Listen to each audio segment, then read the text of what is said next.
welcome back to Bite Size Sports After Dark. I am Kev, and we're going to dive right into it because we have breaking news. Well, it's not really breaking, it's like 4 hours old at this point, but Kyrie Irving has been suspended to add to the litany of issues that Brooklyn Nets have been forced to deal with in really just the past 7 days. Man, it's been a long week for Brooklyn. And so, of course, they're the first story tonight to start off. We've got not only the mutual parting of ways with one Stephen Nash, former MVP and former head coach, who Kevin Durant wanted to see gone. I wonder if he's the only person who in that locker room that wanted to see him gone. But he's gone now. And Kyrie is gone for 5 days due to a suspension. Ben Simmons is out for at least a few games with a knee injury. And it's getting really bad in Brooklyn. So where do we even begin with this? I guess we begin with Steve Nash. That's where we're going to begin. Not a great situation there. I don't think Steve Nash was ready to be a head coach. I don't think he had properly gone through the coaching gauntlet, as it were, and was thrust into a position where he had to manage 3 very big personalities and talents, to be fair. And he just was kind of set up to fail from the beginning, because the only way the Brooklyn Nets situation is looked at as a victory is if it's a championship. So you're putting a rookie head coach into a really bad situation. But hey, he agreed to take the job. There's only 30 of them, You're going to take the job. 32 of them, sorry. Wrong league, pal. But it didn't work. Part of me wonders how much of that was because the players were committed to it not working. I'm not going to accuse anybody of not playing hard or anything like that, but I mean, if you don't want to play for a guy, there's only so much you can do. You can only fake it so much. That's kind of what I'm getting at. Now they have Jacques Vaughn as an interim coach, who I would personally like to see them rely on for a little bit longer than they seem prepared to do. And before we talk about their candidate, I'm sure you all know who it is, but I want to talk about Jacques Vaughn for a second, because this could be a good situation. This could be a failing upward situation for Brooklyn in the head coaching department, because when you look at Jacques Vaughn, he's got a good pedigree, a good background for being a head coach. And I say that because Jacques is a former point guard, much like his predecessor, Steve Nash. Now, the difference being Jacques Vaughn was not quite the same talent on the court. He was more of a role player, a defensive player. Absolutely. I would love to pull up his NBA stats. We're about to show you his coaching stats here as we switch over.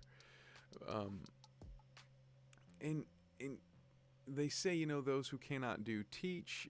There's something to that. I find often a lot of the great NBA head coaches are former point guards who were not stars. You look at the Steve Kerrs, Larry Brown. Who is he? Just to get to Jock's stats here, he's been coaching for a minute. You see what I'm saying here? And I am stumbling here to come up with more names, but as we just go through the let's add some more popular point guard head coaches into the mix so we can add to the ranks here. We do have Jason Kidd. We have Doc Rivers, who I don't know if he was considered a star when he played, but he's kind of a tweener there. He definitely was a big-name player. He was well-known, but he wasn't Dominique, and he played with Dominique, so I don't know. He's Doc. But there's a history in this sport of point guards being good head coaches. That's all I'm saying. That's all I'm getting at. And although their current former point guard head coach didn't work, this guy has what the other one was lacking, which is coaching experience. Not only as an assistant coach, but former head coaching experience. You see it there with Orlando. Only 10 games with Brooklyn, but 2 full seasons with Orlando. Didn't win a lot of games. What do you expect? It's Orlando. But I say all that because Brooklyn seems to have their sights set on Ime Udoka, and I think there are some issues there, mainly being that Ime is still under an investigation right now, and albeit an internal one.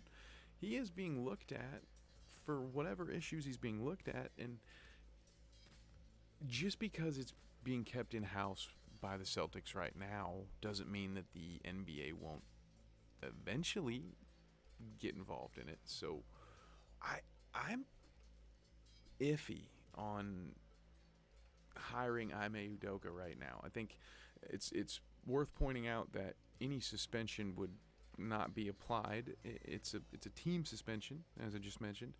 Boston's handling that in-house, so he's eligible, I guess. They aren't going to be seeking any kind of compensation for him in return. But again, does that not say something? This guy led them to the NBA Finals last year. He's suspended for a year. They seem to be doing fine without him. I know they're 4-3. 2 of those losses are against the 6-1 Cavs. One of those being one of the best games we've seen of the year so far. So they're still doing pretty well at 4-3. They either have looked around and said, we have what we need here, or they already knew they had what they needed, and they knew Ime just had a great staff and was a beneficiary of a great staff. Or they've looked at this situation and said, oh yeah, this ain't good, and we would just like it to get away from here. Pardon me. And for that, we're willing to let you just take our former conference finals champion head coach, and you can just have him for free. Like, because that's the part that gets to me, right, is the no compensation. That doesn't smell right, you know?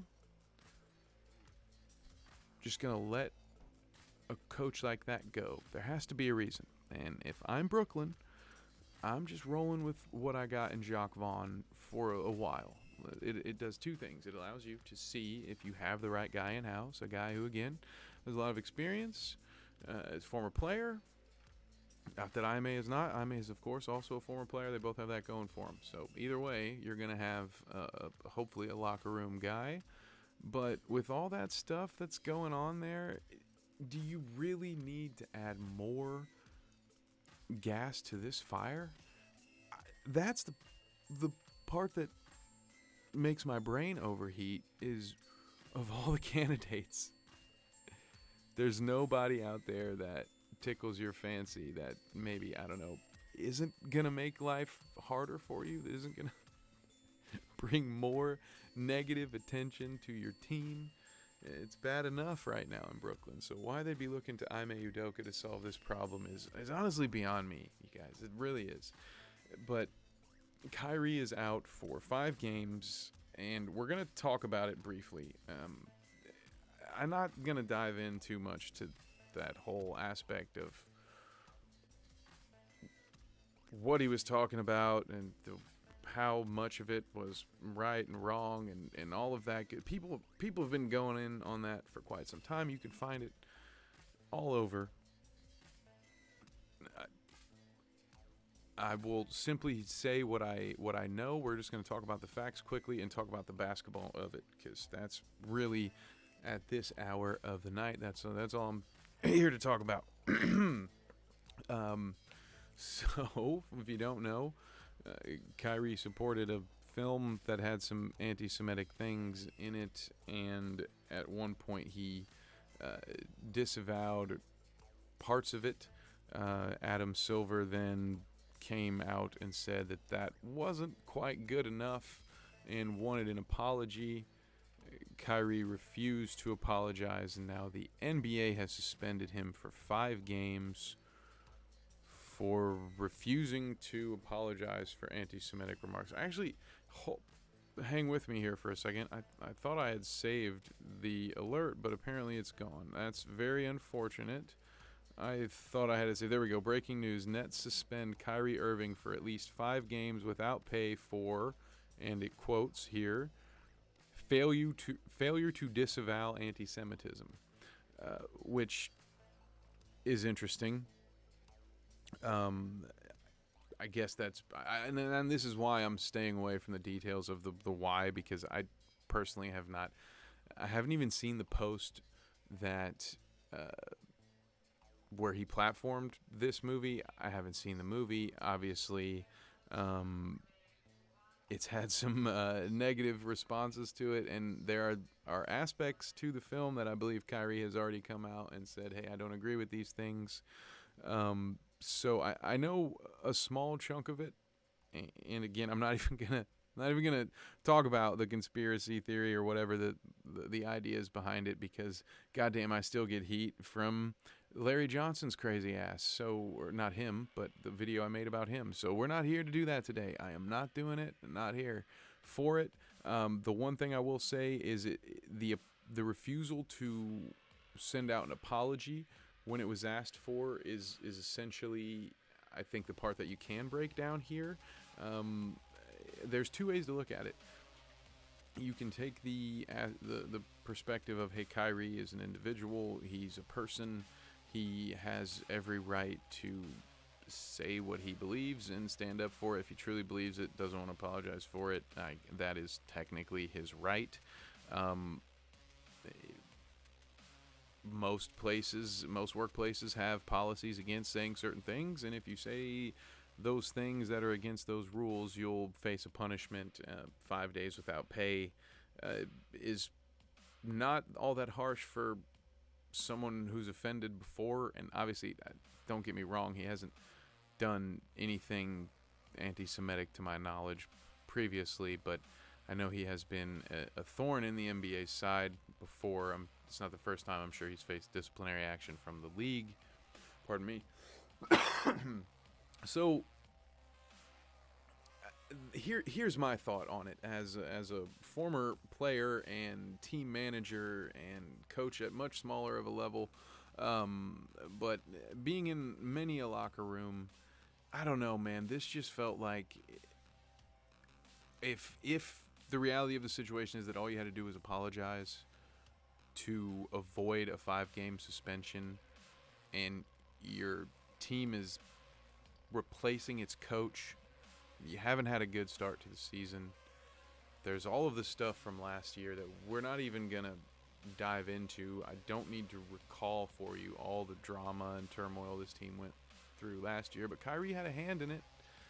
Again, doing what he believed in, but that whole Harden project didn't work, and how much of Harden wanting to leave had to do with the fact that Kyrie wasn't available. So at what point do you look around that locker room and say, man, maybe I should take one for the team? Maybe I should just swallow my pride and fucking say I'm sorry. And I don't think anyone asked him to mean it, to be honest with you. They just asked him to go through the motions and say the goddamn words. I apologize, say the goddamn words. Why was this so hard? I don't understand. And I'm sure there are people that are going to be equally angry at me for saying that he should just, bend the knee, take it on the chin, and just move along. But it's like, I don't know, man. What are your teammates? Did he talk to his teammates? That would be the big question. Because if he did, and they are also all about him standing up for what he believes in, then who am I to tell him that he should disavow something that he believes in? But these seem to be radical beliefs. Again, I'm not aware of all of them, and I just can't understand why, for some reason, it's never about basketball with Kyrie anymore, and it's a shame. This may be the last season we get to watch Kyrie Irving, which is crazy. Is he going to go down with guys the likes of, I don't know, like a Calvin Johnson or a Barry Sanders, who for much different reasons ended their careers much too early? I don't know. It's sad that Brooklyn is not in a great spot right now. They've got some winnable games that are going to become must-win games now. I do think, to get it back on track here, that we're going to see them play a much better, more hungry game now under Jacques Vaughn. And that is not meant necessarily to be a knock on Steve Nash, but I think the energy levels are going to get higher. I don't know. I'm wondering with this suspension if Kyrie is also not going to be there for games. I think right now that's probably what's best for the team if he's just not there. And we're going to see a lot of high effort. Again, I don't think Kevin Durant was the only one that didn't want Steve Nash there. Again, say what you want and think what you want about KD, and he definitely calls his own shots, but he didn't seem like the guy I think that would fire from the hip to the point if he's the only person in the locker room that doesn't like Steve Nash. Is he really going to call for his job? Tell me what you guys think. Is he that much of a solo act that he would go against the grain and call for his coach's job, even if everyone else in the locker room really likes the coach? I don't know. Tell me what you think. And in the meantime, let's get back to good old sports Twitter. I love it so much. I believe where we ended last week was the Danger Witch, which is just awful. I mean, whoever came up with that, I really feel bad for everybody involved, everyone that had to watch this. I don't know why it won't play, but I want you to see all the dangerous ways. Amazing ways. I call this one. Oh, I'm going to turn that down for you. Who wrote this? Tell me who you think wrote this, because I would bet next week's paycheck that Russell Wilson himself wrote and directed this entire commercial. The drop of the left-handed, the wielding, the upside down. I think this is just, he bought a really nice camera, and maybe it's even and the Sierra most dangerous behind of it. all. Like, this is just him in his house, I think. The rapper.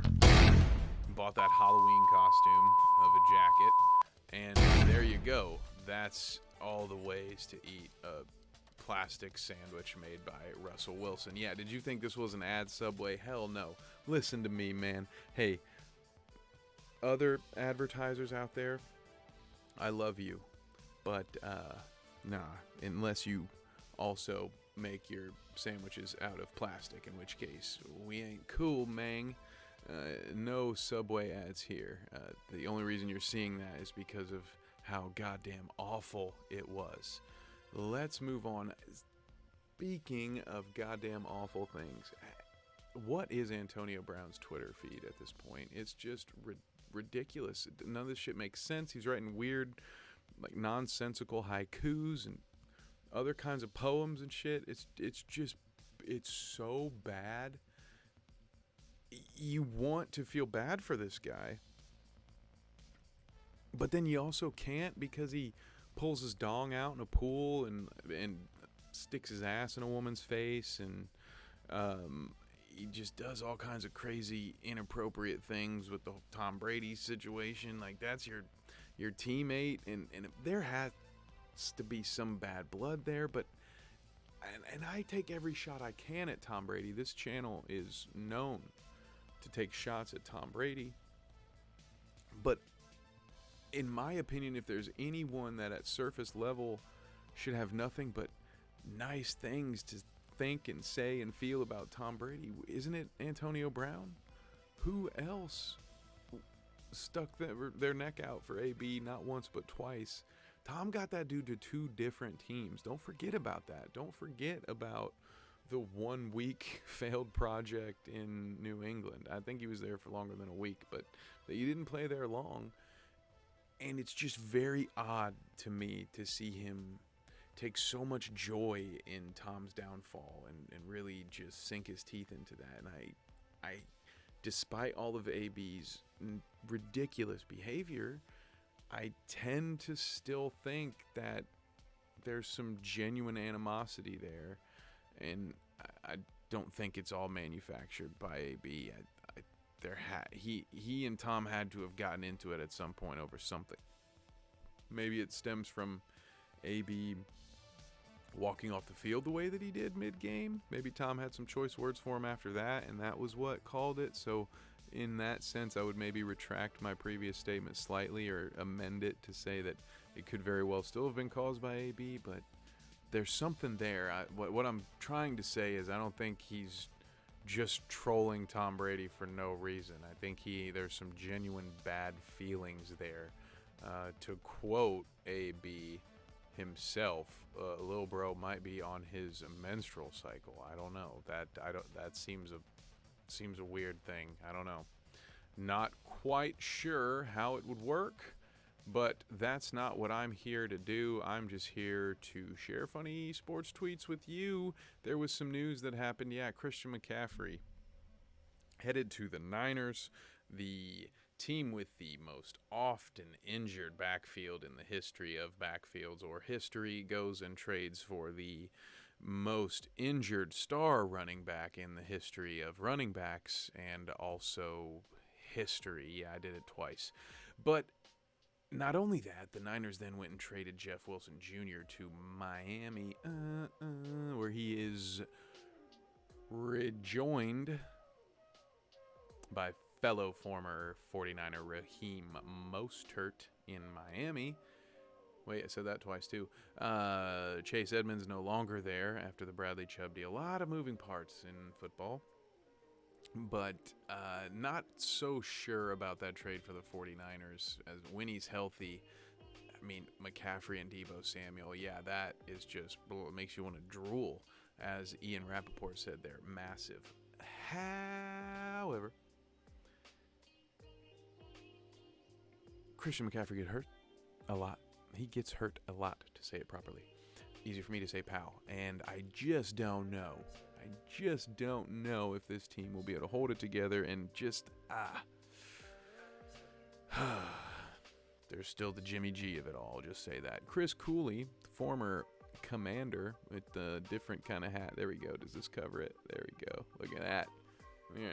We're not insensitive around here. Chris Cooley had no interest in attending a ceremony in which he was honored. Doesn't have a lot of desire to be involved with the team. Now, this is great to be bringing up. This was an article from October the 21st, so a little foresight there. This was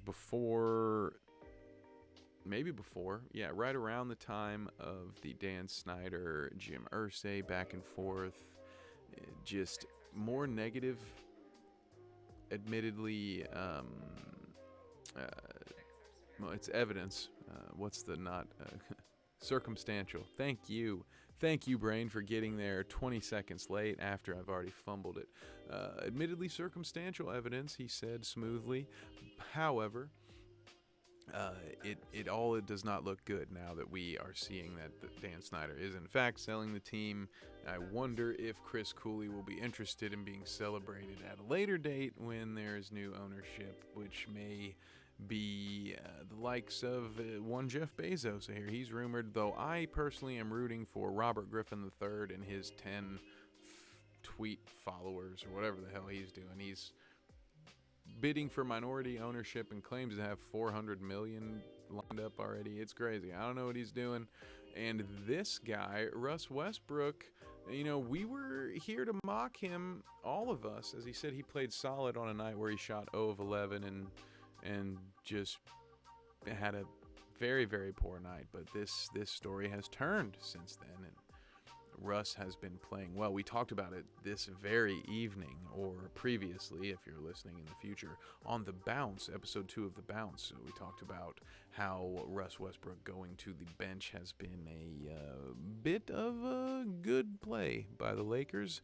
Got a couple of wins now. I will spare you all of that commentary because I'd really like you to go check it out with James and I on The Bounce, but also because this isn't the last time Russ is going to show up on the timeline, eh? So let's move along to, I guess, some of my peers.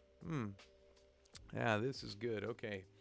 So we're going to talk about this, and then I'm going to put my headphones on. We're going to listen to some of it together. We're going to pause, get in, and really talk about the whole thing. So now that I've laid out everything, that's fun. Kenny Beecham, who I love, who we all love, says, how out of touch can two people be? This is legendarily bad. I'm going to do a little editorial there, Kenny. Help him out. But that's what I do as a sports journalist and an editor. I'm paid to, edit people's copy and things like that and make those minor tweaks. However, I would never get on this show or any other show and claim that anyone who starts a fan blog and starts writing, who maybe doesn't have access to someone like me or just doesn't pay an editor or whatever, I would never sit up there and make a claim that someone who is doing that, trying to start their own way, should not do that, or is not providing any value to the basketball universe, however you want to put it. I don't think that is healthy. The gatekeeping is not something I'm a big fan of. One of the beautiful things about our modern time, a world that is kind of gross and icky a lot of the time, is that anyone with internet connection and a couple pieces of equipment and solid work ethic can get up here and give this a shot. And if you're good at it, if you have some chemistry with people, if you're an entertaining person, and you'd work really hard and you do all the right things, you may just have a shot to get a little bit of a following, make some money, doing something that you love, talking about or writing about or any of that stuff, any and all the above, about something that you have a passion for. So let's listen to a couple of guys from the Locked On Warriors podcast who absolutely do not share my opinion, or at least they did not share it at around the time of October 21st. I will say, at the time of recording, it is November the 4th, because we're just catching up on some old tweets as part of this series. And I have not followed up to see if any of these guys have retracted or walked any of these statements back, but maybe they have. And either way, you shouldn't give them too hard of a time for it now. I'm sure they've taken their licks about this, but there may be some out there that agree with this topic or this take as it was delivered, and the take I do want to address. So none of this is meant to attack either of these two individuals. I don't know them personally. I have no choice but to consider them as peers, being as we work in the same field, and I don't know what their credentials are to be talking about the Warriors. I know that I have plenty of credentials to feel confident in myself discussing the sport of basketball, and I've discussed those on other shows and at other times, and I'm not going to pull my resume out for you right in this moment, but officiating, coaching, playing, all that stuff. So let me see what these guys had to say, because I don't quite remember. So let's mount up and listen together. It does. You and I talked about this. I can't remember if it was on the show.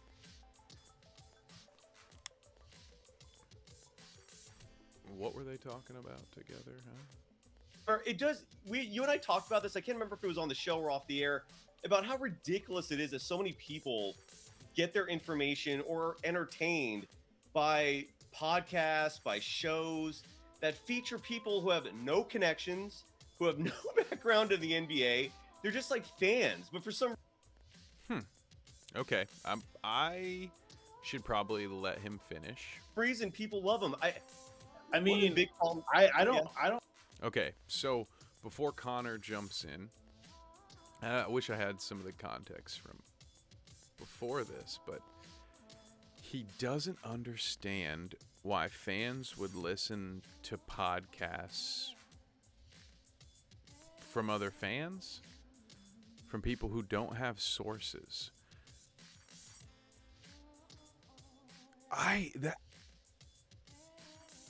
It's difficult to even put the argument together because it seems like such a common sense thing, right? What do you mean? Has he never heard of relatability? Like, there are storytellers and authors and screenwriters who work tirelessly to try to make characters in their works be relatable to the common man. So the idea that common people wouldn't at any point be drawn to another common person, another working person who happens to be charismatic, who happens to do research. You don't have to have sources behind the NBA to be able to watch film and look at stats and be educational about the game. Again, to toot our own horn here over at The Bounce, I am blessed to have a co-host who's coached at the collegiate level for over 15 years.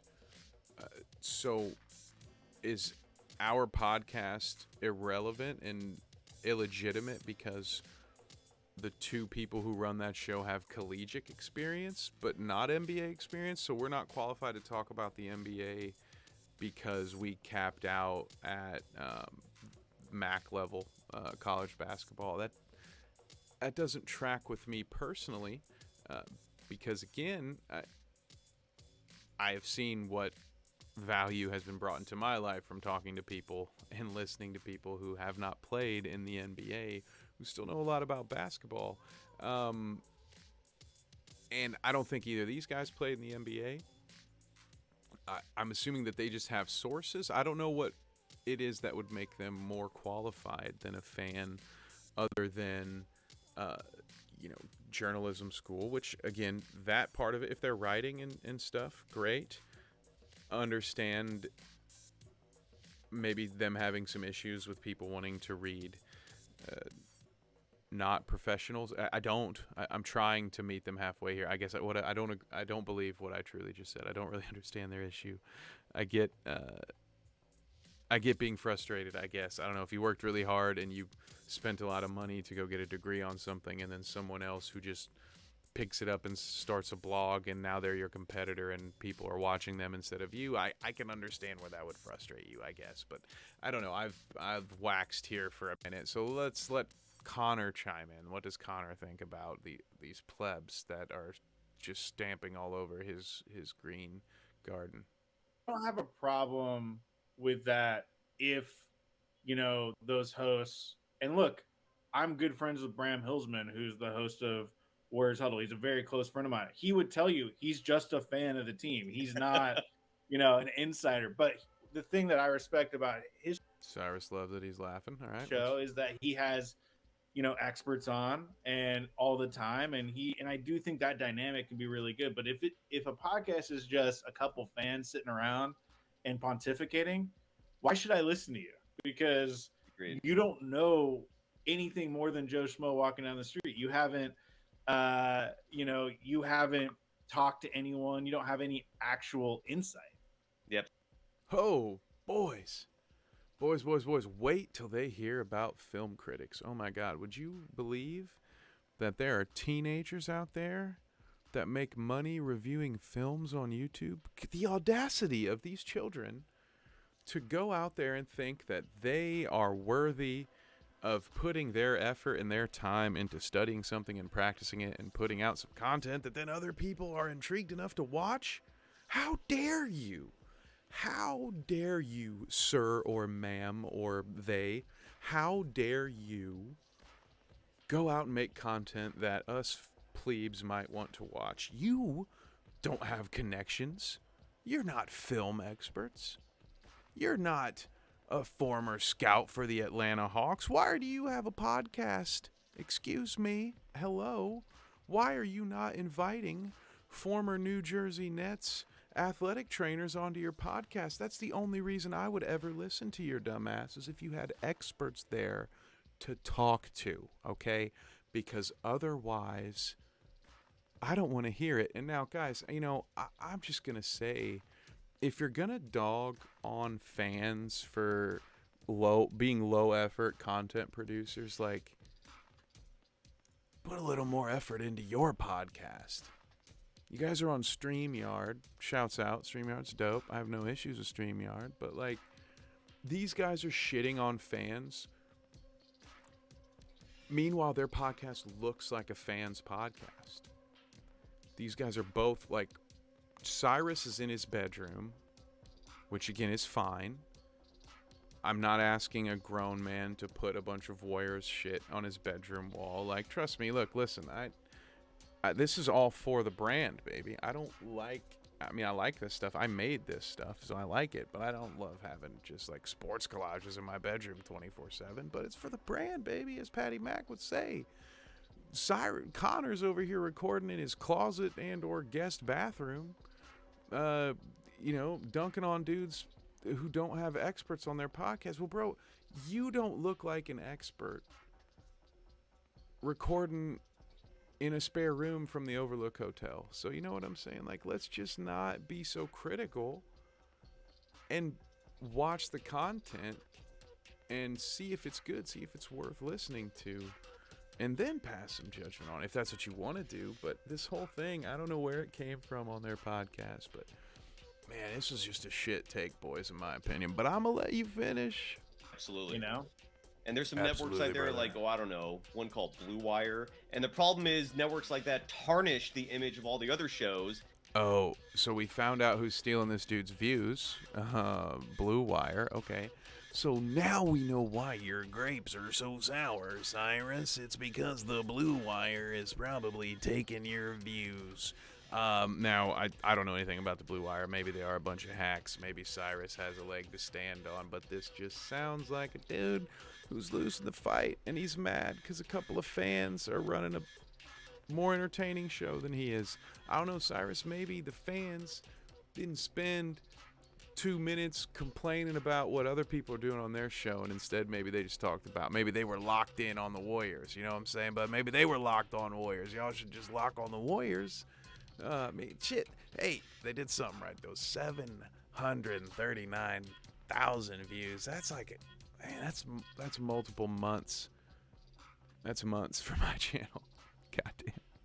Good for you, Cyrus. And these teams take note of that, and it affects our damn access and credibility. So anyways, it blows my mind. And there it is. There is another rub. He's mad teams are blocking his access. But Cyrus and Connor, if you guys are so legit, why is it that your names are getting sullied and tarnished with the others? You know, why don't your credentials stand out above the rest? Why are you not able to just say, well, hey, look, I'm Cyrus, dude. You know me. I'm accredited. I have sources. Don't they know about your sources, Connor? How is it that the Blue Wire and their couple of fans, how is it that they are able to tarnish your reputable name? That just doesn't make sense to me. If they have nothing to do with you, why are they at your level? That's weird. Is it not weird? Maybe it's not weird. Moving on, because I'm tired of being a jerk to Cyrus and Connor. I'm sure they had enough of it. Enough. Meanwhile, we're now in the World Series, but, there was a time when the Padres made a really bad song. Well, the fans made a really bad song, and then that happened. Oh, hey, look who it is. It's AB again. I'm not going to read that to you. I'm just not, but you can read it. And AB is hiring. I wonder if that was that for for Donda Sports. I don't know who was hiring that day, but anyway. Kyle Schwarber, I love him. Okay, that's it. There's no story. There's no commentary. Here it is. You want a little story? You want a little story time? Okay. Chicago Cubs fan right here, born and raised. Literally, I think I was taken home from the hospital in a Cubs onesie or some shit. It's crazy. So 2016, that was a year. It was a great year. Things happened. Well, parts of that year were great. Cubs winning the World Series being that big part. Kyle Schwarber, big part of that World Series, hit a big home run. It's like still on the sign somewhere. It's a monster. So loved seeing this. Love it. Rooting for Big Schwarbs. He's a big playoff hitter. He's a big dinger guy. AB again, just being a complete idiot. Disrespectful. As a guy, again, I love disrespecting Tom Brady. I love it. But come on. Not from this dude. Not from this dude. Oh, no, Russ. No. Look, Russ he's in the midst of a redemption arc, so I feel okay looking at this. Russ, no! He missed. Russ into the front court. Russ will pull up. No, Russ, no! He missed. Not one, Russ into the front court. Russ will pull up. but two commentators. No, Russ, into the front court. Russ will pull up. No, Russ, no! We hear it 3 times. We hear the first guy. Color commentator says no, no, and then no, Russ, no. Everybody knows that's a bad shot. Little fun fact. First time in 4 years that a team in this situation settled for a jump shot with that much time remaining, with more than 15 seconds on the shot clock and less than 30 seconds on the play clock. First time in 4 years someone has taken a jumper in that situation. So luckily this whole moving Russ to the bench has worked out so far for a couple of games, because it wasn't looking good there for a second. It was not looking good. So bad, in fact, that people had some words, dude. Westbrook, you suck ass! Scrub. Dude who did that is a scrub. And boom. Yes, dude. What you got to say now? Calling you out.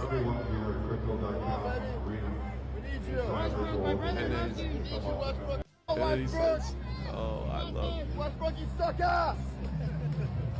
And they all chuckle. I love it. They all chuckle. Westbrook, you suck ass. You got him, dude. And then Big Russ comes back. And when it's time to say something to his face, he's like, oh, my brother loves you, dude. He's like, oh, I'm just saying, dude, you got to play better. You know, let's see. Let's get to it. Let's jump, right? Let's get back to it. Oh, I love this. I love this. Fuck fans who behave like this also. If you behave like this, you're an idiot. I ain't got time for you. Talking to you. Let's see. Go back here. Talking to you. Come on, baby. We need you. Westbrook, my brother loves you. Yeah. Fans like that, I ain't got time for you. I don't enjoy sharing a hobby with you. I don't like people like you at all. You think because you paid a couple of bucks to go watch a game that you have the right to talk shit to a dude who's in all NBA. I mean, any of these dudes for that matter. Like, that's just such scrub behavior. Even when somebody coming to your job and being like, you suck, man. You fucking suck at customer service, bro. Never had somebody change the tire so shitty in my life, bruh. It's just like, you're an idiot. If you behave like that at a basketball game, you're an idiot, and I love it. I will root for Russ. I'll root for the players every time. If LeBron goes and pouts to the ref and points and gets you thrown out, I am fucking applauding that, because you're a dumbass. Treat yourself and the other people around you with some respect. And if you're gonna be this dude who's gonna, oh, Russ, you suck, then, don't walk it back like a chump as soon as the man who's still, you're protected by a barricade, big boy. You couldn't have held your ground and told Russ he fucking sucked ass when he was right there, because you're a pansy. So don't say it to him then after he's already walked away, because that's some weak sauce behavior. You deserve whatever public scrutiny you got, bud, because you're just a wuss. Let's hear this out of context commentator, because my blood pressure's getting high. Talk to me, dirty corn dogs. Oh. Are we on?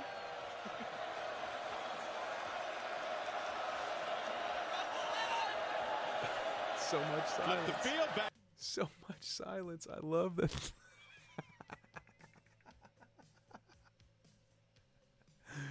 Is it the color commentator? Whoever the other guy was who didn't say, talk to me, dirty corn dogs, is just like, I don't know, are we on? Fuck. Like, dude, I don't know, man.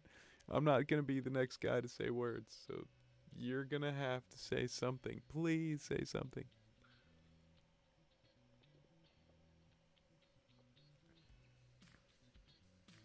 I love watching grown men in mascot uniforms play football with little kids.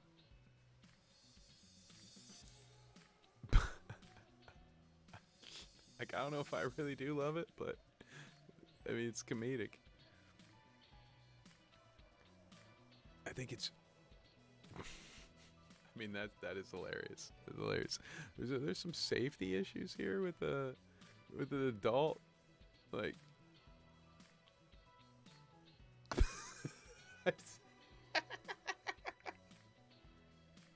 I'm sorry, I lost it. The way he stood up and threw the shoulders back just killed me. Wow. Just, I think it's weird that even though they're, wearing mascot costumes, it's like, that's full tackle right there, my dude. Was this little kid like 12 years old? That's, it's funny. Everybody's saying the kid throws the ball in his face. I absolutely love it. You know who didn't love this? The U fans gotta be sad watching Duke break the U over the knee. Oh, God. Oh, God. And things that I certainly loved, at least, was watching this edit here. Russ, I mean, hey, all that airplane exercise paid off for him, didn't it? Because, my goodness. Let's ride. Let's ride. Let's ride. Let's ride. Let's ride. Oh my God. He's back on his let's ride bullshit, by the way, after that last game. If you didn't know, he's back on it. 4 hours working out and rehabbing on a flight to London. Okay, so I have been on flights overseas, not to London, but to Germany, which was 10 hours. And first of all, I had to deal with someone who apparently was very interested in the movie that I decided to watch, even though we all had televisions in the seat behind us. But this guy, Johnny Stretch Legs over here, spent half of the flight standing right here behind me, standing up, lording over me. He's like 6'3", watching me watch The Last Duel for like 2 hours, and that was bad enough. So I'm like, dude, can you come on, man? I'm over here just calling the flight attendant to ask for water that I don't need, just so she'll come over here, so that dude will have no choice but to move for a few minutes. It's ridiculous. I couldn't imagine if he was doing jumping jacks and fucking calisthenics, and for twice as long. I mean, just that face says it all. This is a man not concerned about others. Look at this. This man's on demon time. Look at him. What's going on, Russ? Look at that face. But I don't know. Is this the most selfless team move ever? By working out for 4 hours to make sure you're ready to go? Or is it the most selfish, like, bad teammate thing to do, to be up there jacking around on a plane for 4 hours while the rest of your teammates are probably trying to get some sleep before a big game in London? You tell me, how would you take it if you're on the team flight and your quarterback's out there doing his best Richard Simmons impersonation? Commentators jinxed Steph Curry, and this is hilarious because right after He said he hadn't missed this year. I am so sorry. He was 22 at 22. I'm not a dealer in superstition. And they know it. Look at Steph. He knows Look it. at Steph. Yeah. Look at Steph. Yo, hold on, Klay Thompson. How did Stephen Curry hear you over here? He knew it. And then it Sure came out. was. He probably didn't hear him. He just knew. knows. He watches knew football. what He we were knows. saying. He knows the curse is real. But the funny part of the clip is coming. Don't worry. There it I is. feel so bad.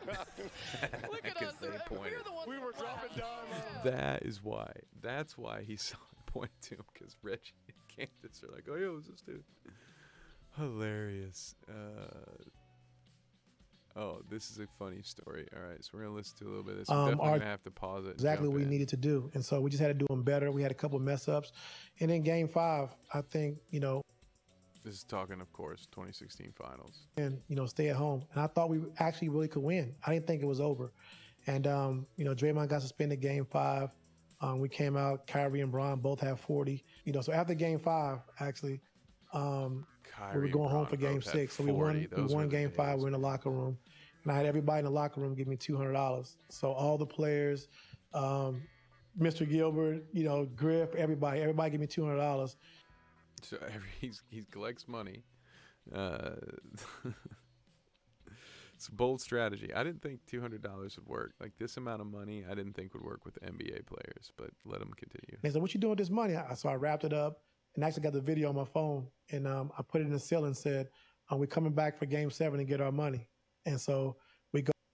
Which, again, would make sense in, like, a minor league game, or... I don't know. I don't think you're going to ask college kids to put $200 or high school kids $200 in the ceiling. Like, I get what they're doing, but $200, really? You got LeBron and Kyrie in there. Almost every dude in that locker room's a millionaire, and he's like, "Where? Everybody's come back to get their $200, right?" But there's Go more. home. We win big in game 6. Steph gets ejected. It was kind of getting, and so we won game 6. And so we go home we go to Golden State for game 7. We win the championship. Everybody's going crazy. And so I go Yeah, that's what happened. They went and they won. on the ceiling and get the money. And so first thing Bron asked me, like, hey man, where's that money? I said, man, I don't know. It disappeared, but I kept it for myself. So, but just think about that. We win a championship and Bron asked, where's the money at? Yeah, so lots to take away there. I think it's hilarious. Absolutely hilarious that Ty Lue kept the money. Again, this is a millionaire we're talking about here. It's a funny story, amusing anecdote for sure. But he's out here keeping. I would say there's probably were players on that team out there making less than Ty Lue. So I don't know, Coach. I don't know if that was good, keeping that money. But hilarious that billionaire Bron. I don't know is he a billionaire yet? Anyway, Bron was like, hey man, where's my $200? So Tennessee announced a new stadium, and within no time, Spirit Halloween was there. AB was the only person, I think, that stuck with Donda. Is he still the president? As the president of Donda Sports, I remain. I remain true. I remain dedicated. I remain committed. I remain in support. Yes. Not surprised there. Anybody surprised by that? Let me know if you are. I'd love to hear about your shock and awe. Hey, now's the time to take a quick break to shout out David Westergreen in the number 22 right here, and also of the number 99 Bite-Size Sports Cars. He races for us, he races for himself, but we are a sponsor. Let me shrink myself briefly here so you can see the beautiful Bite-Size Sports logo right there. There we are, sharing space with the Bat Flip podcast. Go check them out. David, back in this race last week, got 3rd and 4th stage, and finished 18th. So he's been doing some good work for us. Been putting in work, certainly. Has not had great luck over at the Elite Racing League, but we're gonna see. We're gonna catch up, see some more tweets And we're going to check in with David here later on in the stream. Not with him personally, of course. It's fucking 1 o'clock in the morning. So we will see more tweets from him. While we're doing ads here, let's go ahead and mention that I write for Indy Intercept over Powered by Stadium Rant. Also co-host of the Indy Intercept podcast, and The Bounce, host of The Bounce, also powered by Stadium Rant. So if you get a chance, check them out. Check us out on YouTube. Check me out. Indy Intercept. I actually just recently got promoted to contributing writer for the entire AFC South. So hey, your boy stays busy, but I guess be on the lookout for not only Colts content, but more AFC South content. Be on the lookout for that. We love to see it. It's not over from Benny Maturin. Dude's going off, by the way. Check out our thoughts on him on the last 2 episodes of The Bounce. He's your Rookie of the Year, and I've been pumped because I've been saying very good things about him. You can say what you want about this. There's 11 seconds left. The game is essentially over. This play scared me when I saw it because that's how the Malice in the Palace happened, dude. You know, game that was already over and got a little too chippy. I love seeing this effort out of a rookie. He wants to play hard. I don't know. He's doing a lot of great things. So, but that game, they're down 107 to 124. Probably just let the game end. But we love it. We love the dog and Benny. He's having a great time. And before we jump into some football news, we are going to take a quick couple-minute break here. I'm going to step aside, and I will see you when we get back, all right? BRB.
And we're back. Just like Kadarius Toney hopes to be back in a big way in Kansas City. I stashed him in a couple of fantasy leagues. I already had him in a dynasty league, so that's working out for me. Don't expect big things from him this week, though. Might be an opportunity in some daily stuff. Might be able to get him cheap and hope for a flyer if you need to fill a lineup, but I would wait and see, to be honest with you. Again, check out the bounce. Got some big things going on over there. Just like Jason Tatum, who, like a couple of other players, is cutting out Popeyes. What is the deal with Popeyes? I, for one, think this is some like subliminal marketing where they're paying NBA players to come out and talk about how good Popeyes is, but how it's not conducive with an athlete's diet, and thus they can no longer eat this food that they like so much. But they're like, look, I gotta stay focused, I gotta train, I gotta lock in. But us plebs at home watching, we think, well, I don't have a game tonight. Chicken sandwich sounds pretty good to me. All my favorite basketball players seem to really like Popeyes. I think that is, don't be tricked, folks. It's a conspiracy. I think there's something deeper going on here. Popeyes is selling you chicken tenders through Jason Tatum. Jaylen Brown, who is no longer doing business, no longer affiliated with Donda Sports, by the way, makes a very good point, I think, here. Well, asks a very good question at the very least. If high school players are potentially getting their scholarships pulled for their affiliation with Donda Academy, Donda Sports, that's kind of nuts. These are high school kids, man. And there could have been a lot of different reasons why they would want to affiliate themselves with Ye's brand up until the last couple of weeks. And again, in other programs, mainly the Clout Route, even probably back in the day with Bad Dinner Guests, we talked about Ye numerous times because he's done a lot of crazy things. But a lot of people were fine to sign off on just about everything he did up until recently. And I think it's not good form or good taste to hold any high school kids to a higher standard than you're willing to hold a lot of these businesses and bigger brands that, again, everyone was happy to do business with Kanye until he said certain, or Ye, I'm sorry. I do, it is unintentional. I am not intentionally calling him by his old name. It's just, you know, a person by a name for so many years. It's a difficult switch to make. So apologies. I'm not doing that intentionally to be dismissive. That's the last thing you need to do in this situation, to be honest. If you're a detractor of Ye's, you call him Ye. The least you could do is meet him at that level, because if you don't, you're already not, but you're not gonna be listened to regardless. But anyway, like, stop. Don't hold high school kids accountable for what some crazy millionaire said, man.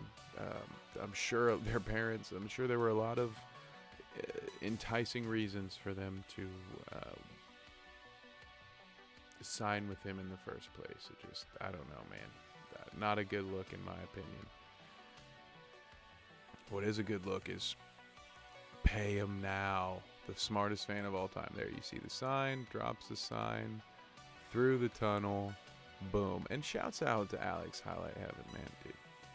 Dude does great work, deals with a lot of crap on Twitter, YouTube, from the NFL's copyright, and is just overall a great follow on Twitter. If you don't mind him falling for a lot of, well, not falling, but he participates in a lot of thirst traps. So, you know, if you can stomach that on your timeline, well worth all the highlights that you get. Shout out, Alex. Tom Brady and Aaron Rodgers right now, yeah. It's the truth, ain't it? That Spirit Halloween costume may not hold up well. I don't know. We'll see. Not looking great right now. Not looking super good.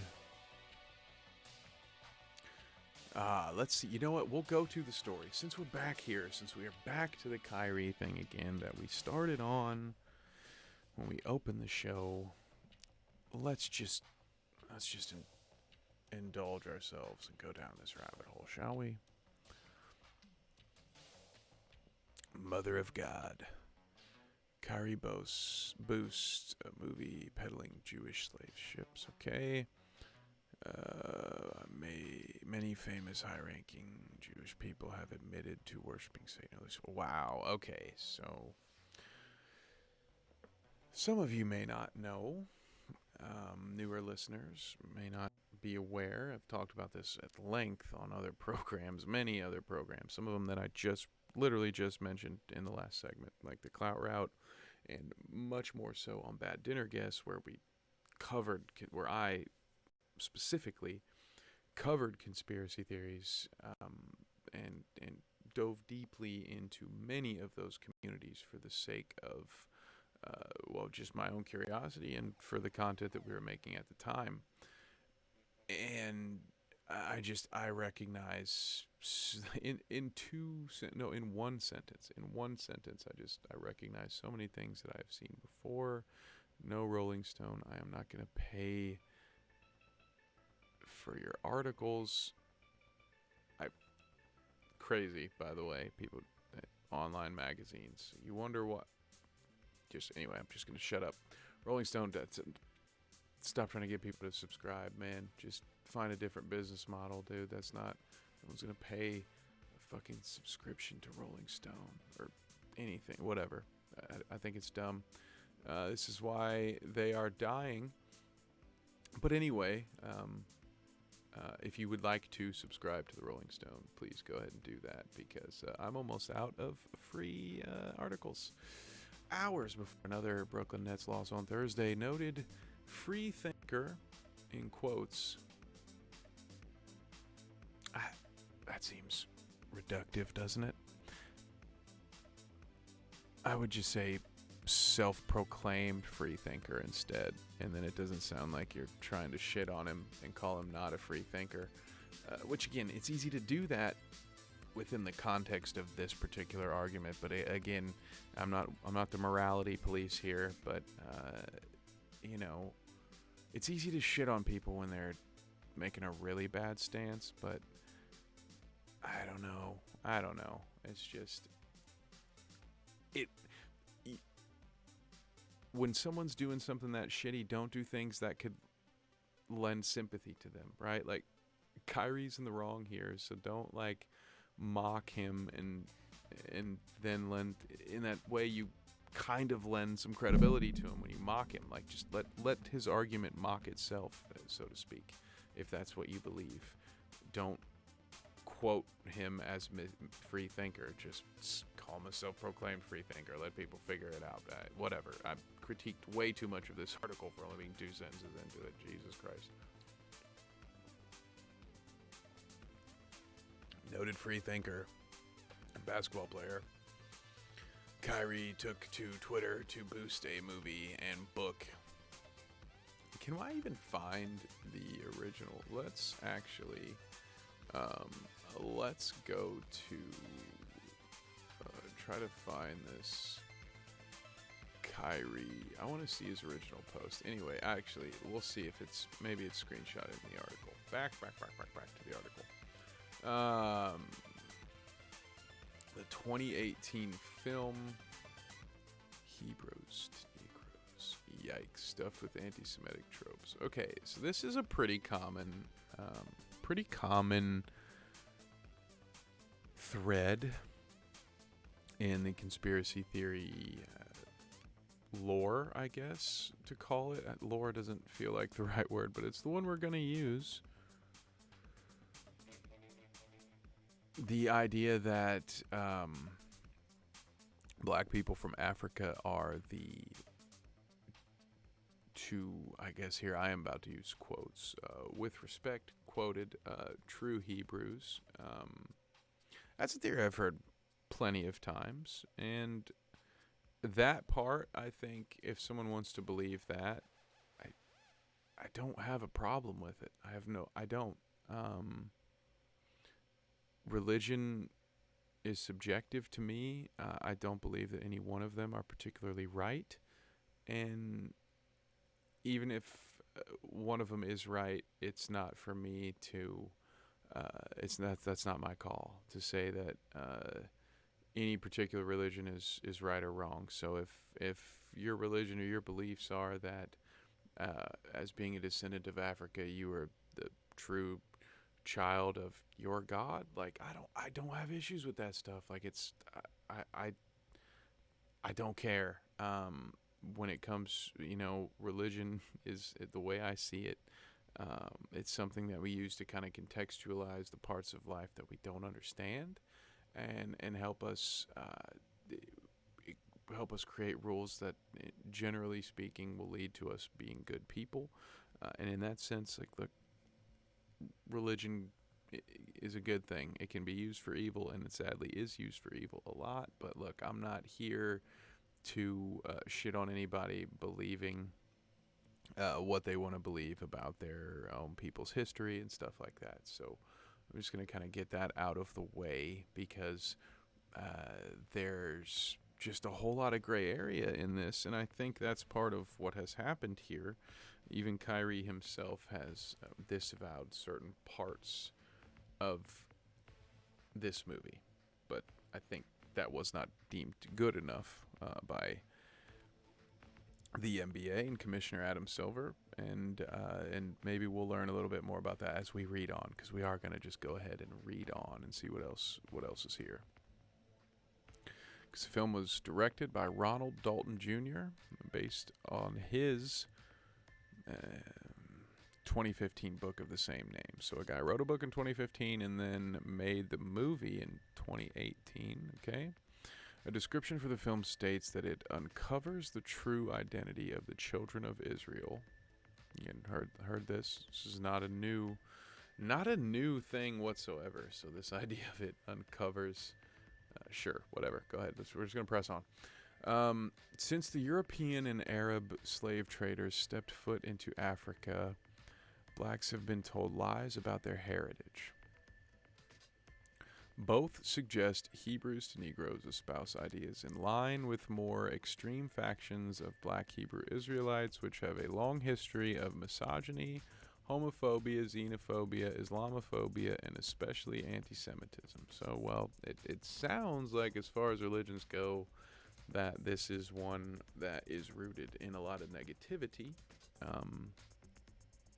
But again, I'm not well versed enough. I'm not going to take the Rolling Stones' word for it. I'm just going to say that, to be honest with all of you. So what I'm reading is their words, not mine. I know nothing about this religion and its beliefs, but there you go. The Black Hebrew Israelite movement is fairly broad. A good thing to say after just fucking slandering it like that. I'm sorry. They're a bunch of homophobic, misogynistic, piece of shit some bitches, but their movement's fairly broad. Sorry. Anyway, comprising of organizations that, per the Anti-Defamation League, operate semi-independently. The movement generally coalesces around the notion that black people are the real descendants of the ancient Israelites, with more extreme factions claiming that black people have been robbed of their identity as being God's chosen people. And that quote being via the Southern Poverty Law Center. Okay. Yeah, all of that tracks. I've heard all of these things. Yes, so let's continue. It's those extremist sects that have often parroted classic anti-Semitic tropes, like claiming European Jews, often referred to as the synagogue of Satan. Okay, by whom? Whom refers to them as that? Wield outsized control over society, especially in industries like banking and the media. They've also pushed anti-Semitic claims that Jews are responsible for slavery and the effeminizing of black men. What a claim. I pause for the cause. Because we're going to take a step back for a second here. I want to go. Take me to the synagogue of Satan link, please. Extremist sects within the Hebrew Israelite movement. Okay, well that's a whole rabbit hole that I'm not gonna travel down that with you. I'm sorry. If that's where you wanted to go, we're not gonna go there. Hoi hoi hoi. Okay, let's continue. At one point in the purported documentary, Irving shared Dalton, who also narrates the film. One of those.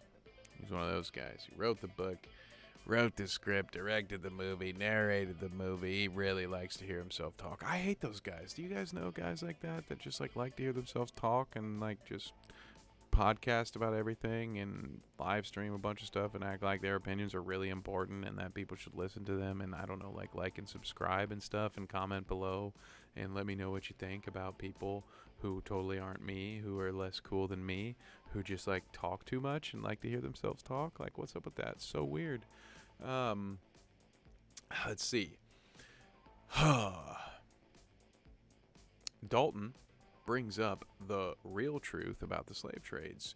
He claims that when teaching slavery, schools don't mention the involvement of the Catholic Church, Arab, Eastern African, or Islamic slave traders, or the Jewish slave ships that brought our Western African or Bantu ancestors to slave ports owned by Jewish people. Wow. Okay, so how much more of this? Because I don't know if I should really go into the whole, because that's a lot. Yeah, I was gonna say, I don't know if we should do a whole deep dive into this movie. That is not my intention. So what we will maybe do some scan reading here, and we're definitely gonna see. This is why it's smart. This is why it's smart. Any potential journalists out there, future writers, embed tweets into your articles, because we're about to circle back and look at least all of the tweets that were embedded and then read the paragraphs around that for context to see how it works, so that's, embed more tweets into your articles. It's good. It's a good move. So let's go all the way back and look at and just listen to what Kyrie had to say. Do you have any anti-Semitic beliefs? Again, I'm going to repeat. I don't know how the label becomes justified, because you guys ask me the same questions over and over again. But this is not going to turn into a spin around cycle of questions upon questions. Oh, yes, it is, Kyrie. I love that. I respect all walks of life and embrace all walks of life. That's where I sit. I think what people want to hear, though, is just a yes or no on that question. Yes or no. I cannot be anti-Semitic if I know where I come from. What does that mean? I cannot be anti-Semitic. It doesn't mean anything. Kyrie is like one of those sovereign citizen dudes who think they can go into a courtroom and say, I am not a person. That is not my name. My name is not Kevin. That is the identity that the state has given me. That's my birth certificate. No, I'm a sovereign citizen, sir. I do not acknowledge the court that is here today. And then they get thrown in jail because they're fucking dumb and they think they're smarter than everybody, which is just a trait of fucking narcissism. And there's nothing worse for a narcissist than just being in a room of people that are smarter than they are, because then it's just like a fish in a fucking bucket just flopping around. And I love this idea early on where he's like, this isn't going to turn into, yes, it's going to turn into that, Kyrie. If you won't answer the question, you think they're going to stop asking the question? Like, let's go back. I actually want to hear him. I want to hear this nonsense again. Do you have any anti-Semitic beliefs? Again, I'm going to repeat. I don't know how the label becomes justified, because you guys... I don't know how the label becomes justified because you guys keep asking me the same thing. That's what he says. Let's unpack that. What was that? What does that mean? He said, I can't say. I can't even remember what he said because it's a nothing. Let's hear it again. Again, I'm going to repeat. I don't know how the label becomes justified, because you guys ask me the same questions over and over again. But this... I don't know how the label becomes justified because you ask me the same questions over and over again. Okay. It's not going to turn into a spin around cycle of questions upon questions. Again, just answer it. This is going to be a cycle of questions upon questions where you ask me the same questions upon questions because I just won't answer the one question. Are you anti-Semitic? If the answer is no, it's real easy to say no. That's all I'm saying. It's real easy to say no if the answer is no. So if you're saying that many words to not say no, then I don't know. I don't have any further commentary there. But I cannot be anti-Semitic if I know where I come from. We know what that means. That is in allusion to all this other stuff that we're talking about. Basically saying I can't be anti-Semitic. I'm the real Jewish person. And by saying that,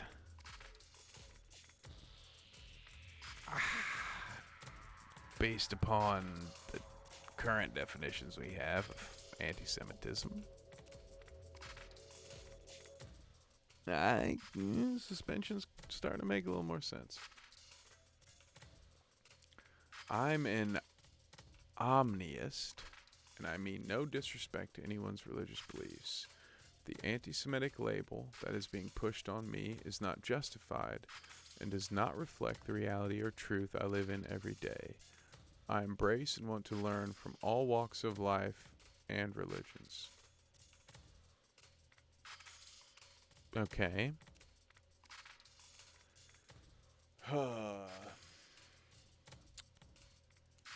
Don't know what to make of that tweet, so we're going to back up a little bit and allow the Rolling Stone to provide us the context of the Saturday's non-apology tweet.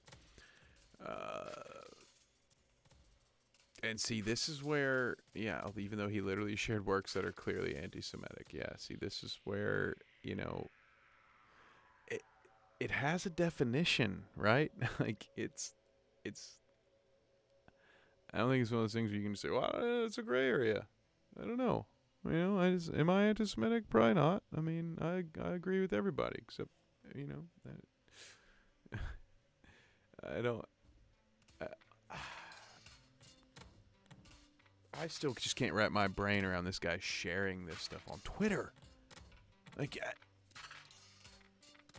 it has to be a work, right? Like, I grew up a wrestling fan, so when I see stuff like this, I grew up even at an older stage in life, like, wrestling as a little kid, and then, younger, as a teenager, like, reality TV was all the rage. So, like, my entire life, I've just been watching things that at first you think are real, and then the more it goes on, you're like, oh, no, that's a work. It's not real. It's staged.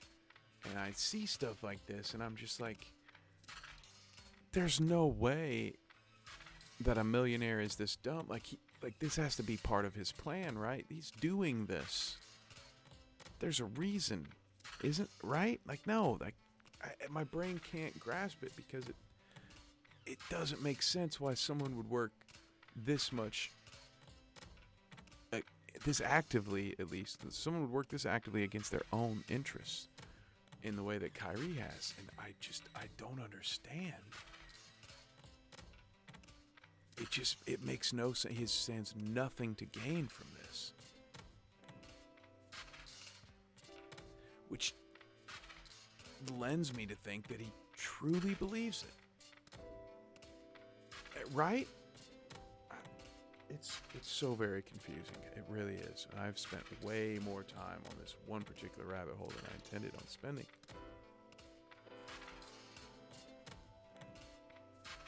Statement from the Nets, in which I'm guessing they implored old Kyrie to, maybe say I'm sorry. Say I'm just a little bit I'm sorry. Okay, we're going to read it real quick. Over the last several days, we have made repeated attempts to work with Kyrie Irving to help him understand the harm and danger of his words and actions, which began with him publicizing a film containing deeply disturbing anti-Semitic hate. We believed that taking the path of education in this challenging situation would be the right one, and thought that we had made progress with our joint commitment to eradicating hate and intolerance. We were dismayed today when given an opportunity in a media session that Kyrie refused to unequivocally say he has no anti-Semitic beliefs, nor acknowledge specific hateful material in the film. This was not the first time he had the opportunity, but failed to clarify. Such failure to disavow anti-Semitism when given a clear opportunity to do so is deeply disturbing, is against the values of our organization, and constitutes conduct detrimental to the team, and constitutes conduct detrimental to the team. Accordingly, we are of the view that he is currently unfit to be associated with the Brooklyn Nets. We have decided that Kyrie will serve a suspension without pay until he satisfies a series of objective remedial measures that address the harmful impact of his conduct, and the suspension period served is no less than 5 games. So that is also very important. We hadn't touched on that earlier or on the bounce, and it is at no less than 5 games. And I think it's important. That's why I'm glad that we were able to see what he had to say before we saw the team's reaction to it.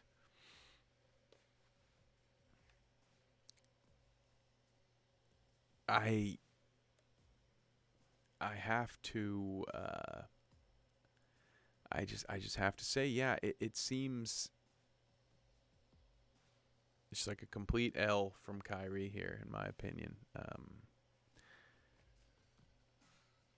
I don't understand. Yeah, there were those opportunities where all he could very easily have said, yeah, I think there's a way he could have gotten his message across while still satisfying the request to just say, yes, I'm not anti-Semitic. Right? Yes, I'm not anti-Semitic.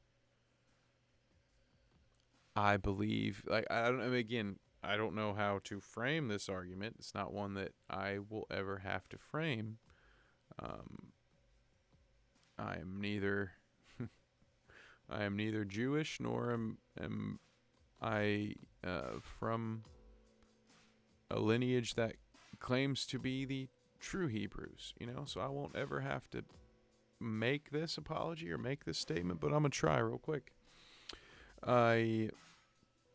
No, I am not anti-Semitic. I wish no ill will upon the European Jewish people.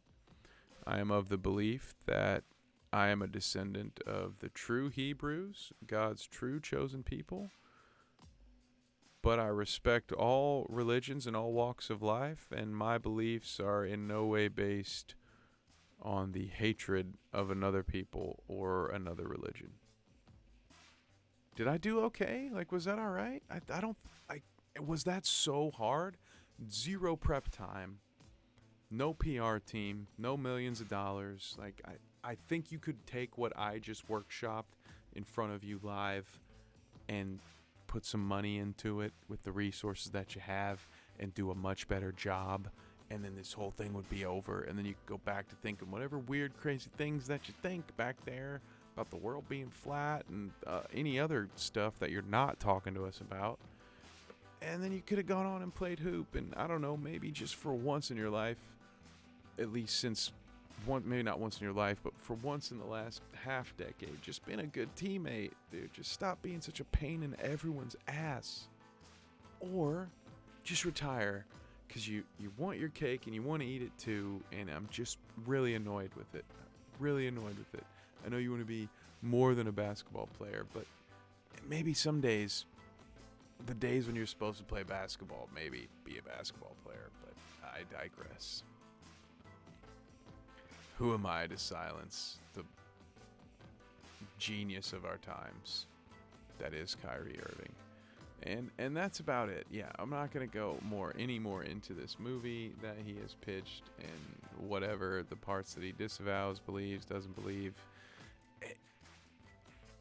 It really was a simple, very easily, without getting into any of the details. We just did the exercise, so I'm done with it. We're moving on. There are so many ways this could have been handled with some semblance of professionalism, with just human decency. It really wasn't hard. He did not understand the assignment, and it was a painfully simple assignment, if I'm being honest with you. And the Nets have so many problems right now. And the idea that Ime Udoka would be the solution to any of these problems is crazy. I don't know why you would think that a guy that's under investigation for his own list of issues, but I'm not a smart millionaire basketball front office guy. I'd love to know what the Locked On Warriors podcast guys would have to say. They have a lot of sources, and they're much more intelligent than I am. So maybe they can tell us what's going on. But now that Twitter has reloaded, Buddy Hield is lighting it up, dude. Look at that.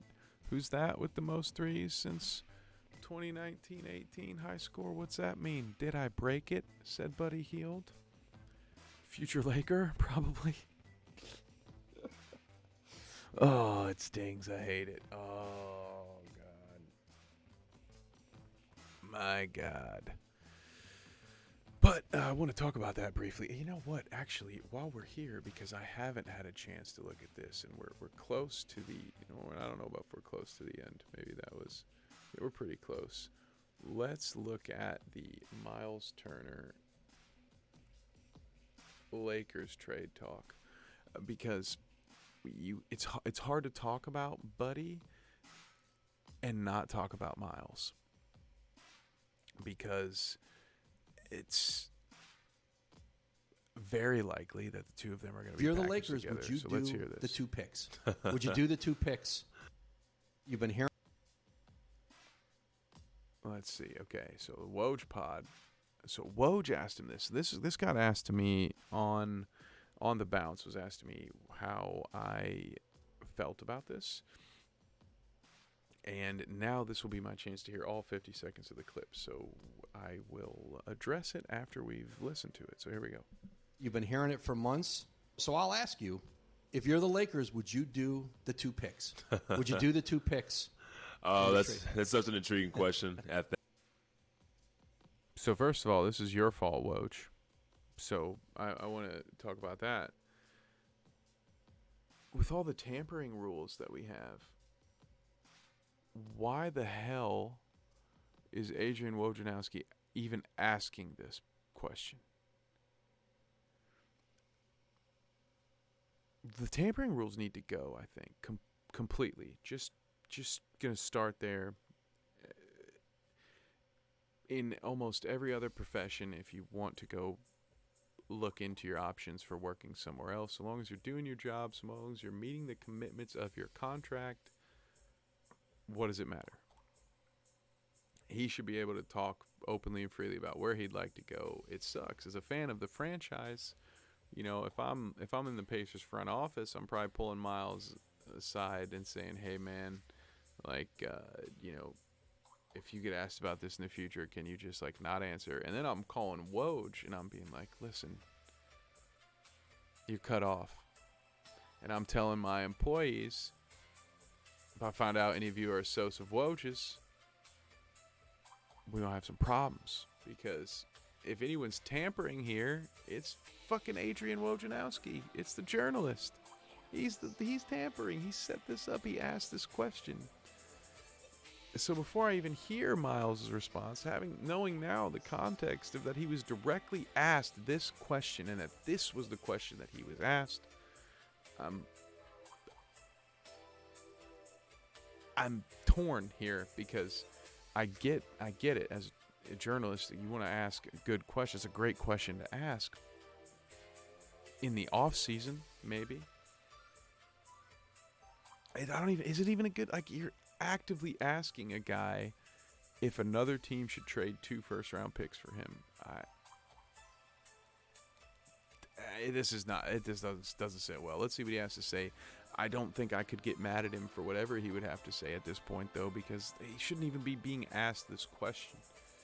This is something that should have been discussed before the podcast. Like, hey, Woj, you're not going to ask me what my trade value should be, right? Because, like, that's kind of a fucked up thing to do to the franchise that I've been playing for. Like, could also have an impact on his value. I don't know. Woj, what the fuck, man? That I think personally, when you look at this business of the league and, knowing the landscape of the league, you have to go off your future, right? And we all know picks are so valuable in this league. And someone like myself, I'm heading into the last year of my deal, and you want to make sure, you're getting a return, for your assets, right? So, if I'm the Lakers, I take a very hard look at this with the position that you're in. I know what I can provide for a team, my leadership, my shot blocking, my three-point ability, and just my ability to make plays out there on the floor. And I take a very long look at it. But as far as pulling the trigger, that's I get paid to shoot. Now, I'm meant to make these calls, so I couldn't answer that. He gets paid to block shots. To be fair, he's paid to block shots. He's not shooting the ball terribly well right now, if we're looking at everything at face value. No issues with the way Miles answered that question, by the way. What was he supposed to say? I'm not good. I'm the best. No, I have no issues with the answer to the question. He's not shooting a great clip at the moment. Let's bring it up to you here. So he's shooting 27% from three. So while he's claiming that he's a good three-point shooter, and the numbers would suggest that he's average at best. It takes about 4 a game. Hits about one of those, It's one night, 2 some nights, right? That's what you're getting. The shot blocking though is just phenomenal. Like, look at this freaking column, dude. That's just amazing. He's led the league 2 different times. He's on pace to be in that conversation again.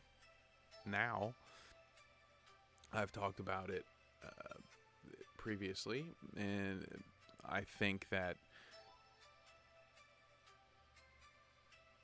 the Lakers need to trade for Miles and Buddy. I don't think Miles has really that much trade value. He's not going to bring much to the Lakers on his own. I think Buddy Hield is really the get here. Miles is a nice addition. It's weird to say that a guy who's, one of the best shot blockers in the NBA is just like an add-on here. But here's the thing that I know as a Pacers fan. Miles doesn't do quite as well when there's another big guy in the paint clogging things up for him. Pacers fans know all about this with Domantas Sabonis. It's one of the reasons Domantas is in Sacramento right now, and Tyrese Halliburton is in Indiana. That whole project did not work. Now, one thing we know about Anthony Davis is that it would work for him. Or at least it did work at one point in time with DeMarcus Cousins. But Miles is at best going to be Anthony's backup.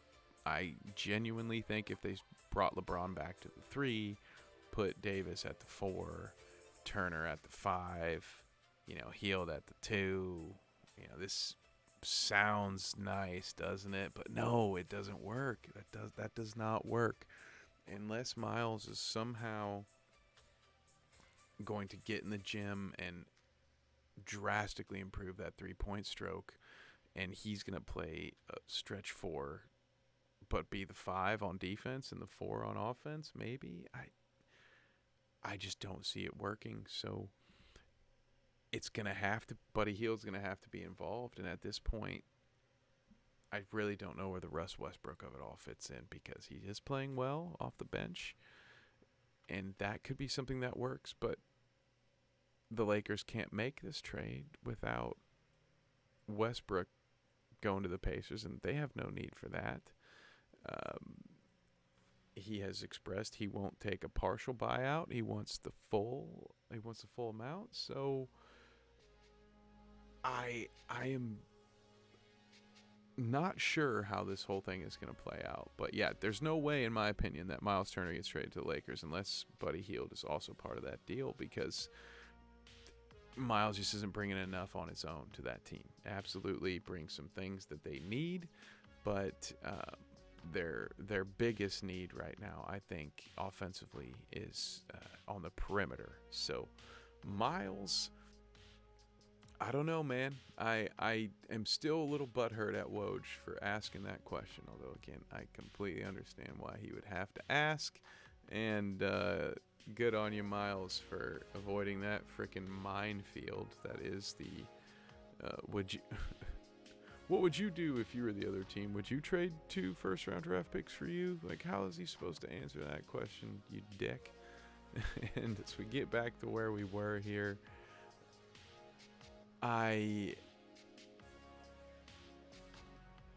okay, we're almost back to Kyrie. I was gonna say, I think we're back to Kyrie, but let's see what this video was.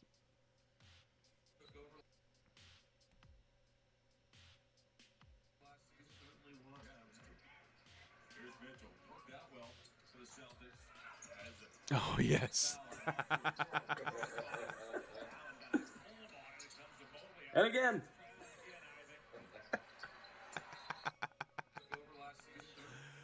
Oh, the attempted blocks. I mean, you love that effort, don't you? I mean, let's see. Does he get back? See, I don't love the effort. I take it back. At first, you're like, okay, this is cool. He's at least he's contesting a shot. But what? He's giving away his rebounding positioning to contest a shot from 20 feet away. Look at this. Allen gets inside him, and he gets a tip on the ball. You know when that doesn't happen? If you're just boxing out. Guess what? Instead, again, Allen again gets the inside positioning. So, dude, it is so painful to watch that. That hurts my brain. Like, that's something that you're back in high school, you're playing some hoop at the Y, trying to get a little cardio in, and your buddy who's on the wrestling team, he's like a football player and a wrestler, can't fucking even like straighten his arms all the way out, they're just all bent, and he's the dude who he comes in and you pick him because you need, you got 10 finally, so your wrestling buddy's on your squad, and you're just like, hey man, just play defense, all right? But he didn't know anything about the sport. He didn't know what he's doing. He just knows how to get in somebody's ass, and I'm just gonna jump around, flail. That's the kind of defense that a dude who's a lifetime amateur wrestler plays, not a fucking NBA center. What are you doing? Anybody who has made it to the NBA, I'm gonna tell you this, anybody who's made it to college, probably,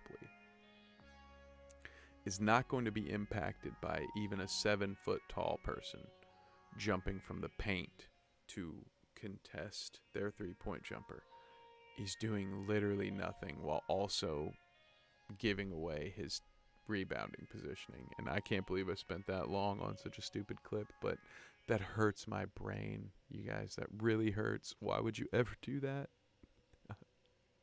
Did I may teach that? Who taught that? Get out of here. Oh, what did Kyrie say this time?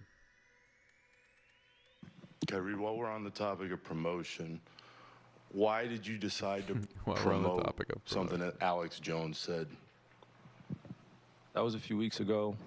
I do not stand with Alex Jones. First of all,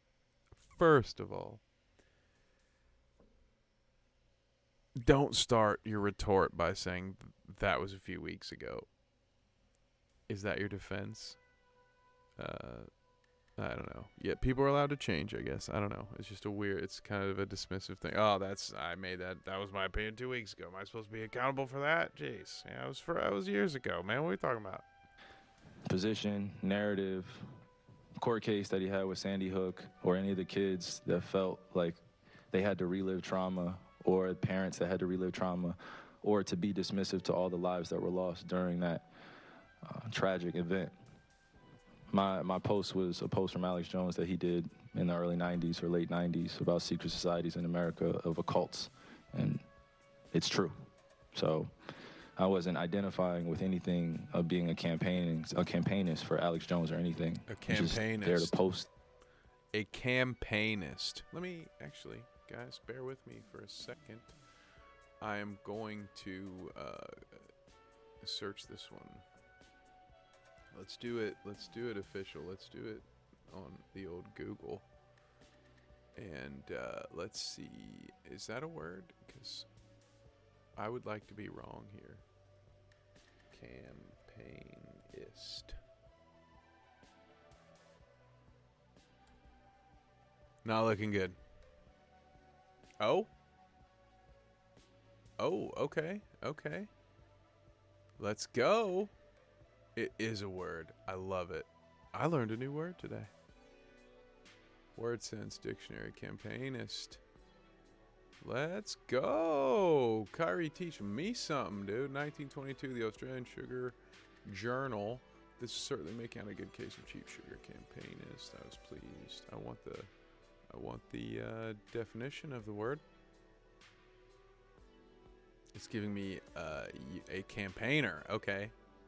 Rare. Yes, very rare. That's what I'm saying. Like, dude, I thought he made this word up. I was ready to go in. I was like, Kyrie's such an intellectual. He's making up words. I'll be honest. I'll own my shit. I was about to go in on this dude for making up words, but I'm the dummy. See, it's okay. It's okay to just say, hey, I was dumb. I fucked it up. I messed it up. It's okay. So there, look at that. All of these things. He is not a person who campaigns for a person running for political office. He's not an activist. He's not any of these things. Well, good for you. Good for you for teaching me new words, Kyrie. Back to the lecture. And it's funny, and it's actually hilarious because out of all the things I posted that day, that was the one post that everyone chose to see. It just goes back to the way our world is and works. I'm not here to complain about it. I just exist. Oh, look at that smile. He loves that. I'm not here to complain about it. I just exist.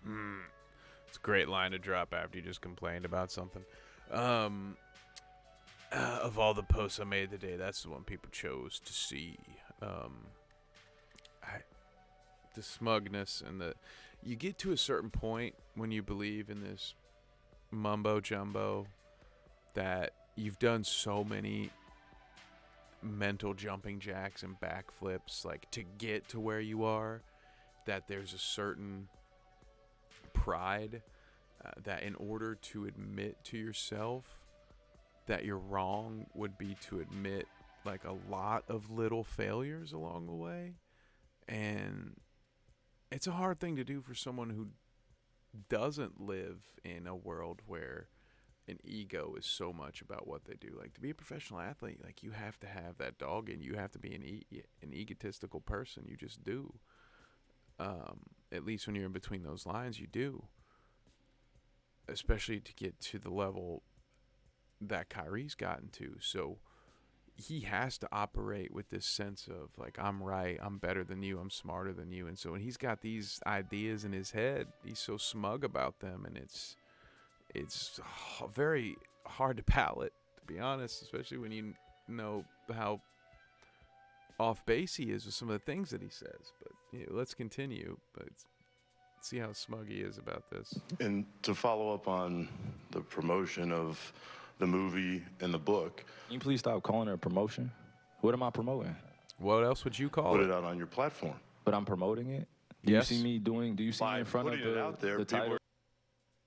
Because Kyrie is going to just talk over the reporter who has some very valid points here. Now that I have the mute button, the pause button, I'll go ahead and talk over the inconsiderate Mr. Irving here and say that, yes,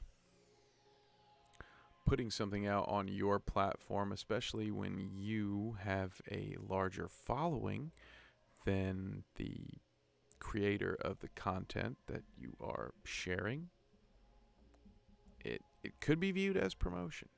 And again, you can go with the Kyrie route and get caught up in the schematics of it all, or you could just say, like, yeah, my bad, dude. Like, it's weird to say, I mention it on these streams a lot. I go out of my way to say that retweets are not endorsements, because a lot of times I'm retweeting stupid shit Antonio Brown has said for this show so that I can have it all on one Twitter timeline to show you in a easily more digestible fashion. But if I add commentary and make a joke to something and then later I'm like, well, I didn't promote it. Well, I don't know, man. It's a weird little detail to get caught up on, instead of just taking your lumps because you shared a thing and people are mad at you for sharing it. You're now just going to say, I didn't promote it, I just shared it. Okay, whatever, man. Let's move on. We're going to say that you are Yeah, put it out there just like you put things out there, right? Yeah, but what aboutism? I put it out there just like you put things out there, right? I'm going to put it on you. I'm going to turn around on you because I don't know how to actually defend my positioning. So I'm going to try to play the offensive and see if I can gaslight you and, put you on the defensive. And what about you? You put things out there, right? Like, you fucking, you support movies that have, what are we talking about, Kyrie? You're not nearly as intelligent as you believe yourself to be. And that's your biggest downfall as a person right now. Okay. It's not you put stuff, things out there for a living, right? Right, but my stuff This is not intellectual filled with Let's move on. anti-Semitic Let's stuff. move on. Don't dehumanize me up here. I'm not doing. Would never, and he's not. He's absolutely not dehumanizing him, for the record. Which again, this is classic manipulative gaslighting behavior. Like, Kyrie is. I mean, I'm sorry to say, Kyrie is a shitty person in these interactions. It is what it is, I'm sure there are some people who he's great to. This is just some cowardice shit. Like, you want to be able to say what you want to say without consequence, and whatever, man. I can post whatever I want, so say that and shut it down and move on to the next question. I'm gonna shut up and let this interaction play out here for a second, so you can just hear it without my nonsense. It's not you put stuff, things out there for a living, right? Right, but my stuff is not so let's move on. Filled let's with move on. anti-Semitic Let's stuff. move on. Don't dehumanize me up here. I'm not doing that. Another You're human free to being. post I can post whatever I want, so say that and shut it down and move on to the next question. But Kyrie, you have to understand that I don't have to understand anything from you. But it's not me. I don't have to understand anything from you. Yeah, see? He's a clown. Absolute clown. I don't have to understand. He wants to be heard. He wants to be understood, but he's not willing to hear or listen to understand because he's about to be challenged. He's about to be wrong. And unfortunately, his childish demeanor just can't tolerate that. So he's not going to listen to you. I don't have to hear anything from you. Blah, blah, blah. Move next question. We're on to Cincinnati. Nothing. By No posting people that what you're you making did, up, bro. Move on. But by posting Move what on. you Next did, question. Anybody Do you guys have any more questions for and me? they're gonna say, you guys have any more does he have questions? Because this is going to be a clip. beliefs? This is going to be a clip that he's going to marvel at. Is this any more questions? But you're not answering the question. Oh, this is another answering your question. Oh my God! Let's make another Instagram clip so we could be famous again. Next question. Kyrie basketball. So we can be famous again. Like, what? This is just crazy. Again, super dismissive. This is if you don't know what gaslighting means, you just watched it. And it's just something that weak people do. Sorry.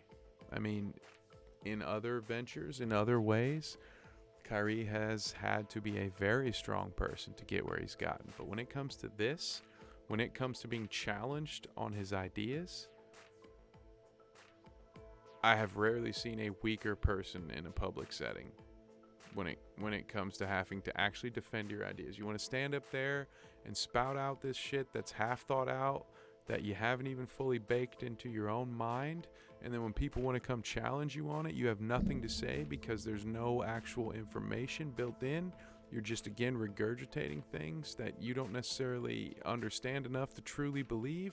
So when they get challenged and when it's time for you to defend it, when it's time for you to say anything of substance, anything of value, you have nothing, and you just turn it into a whataboutism and try to deflect. And Kyrie, it's just very sad to see, man. I'm sorry. Like, I've had enough when it comes to you, man. I really hope you get it together.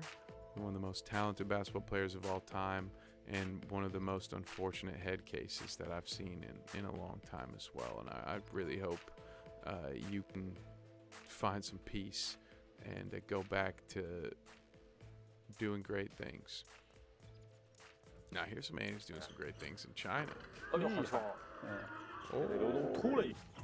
Taco Fall out here balling.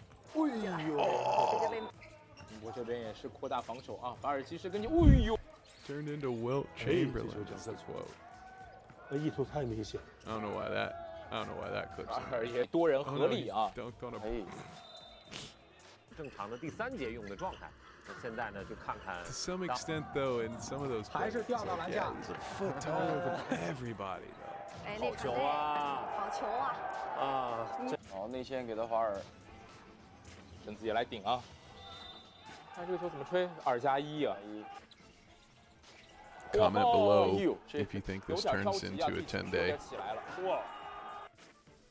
Because for the record, Jimmer Fredette has been out here balling in China. I think at one point Steph Marbury went out and balled in China. Like, it's not a high level of competition over there.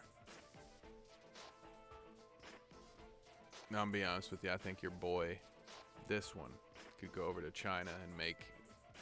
I think I'd make a roster.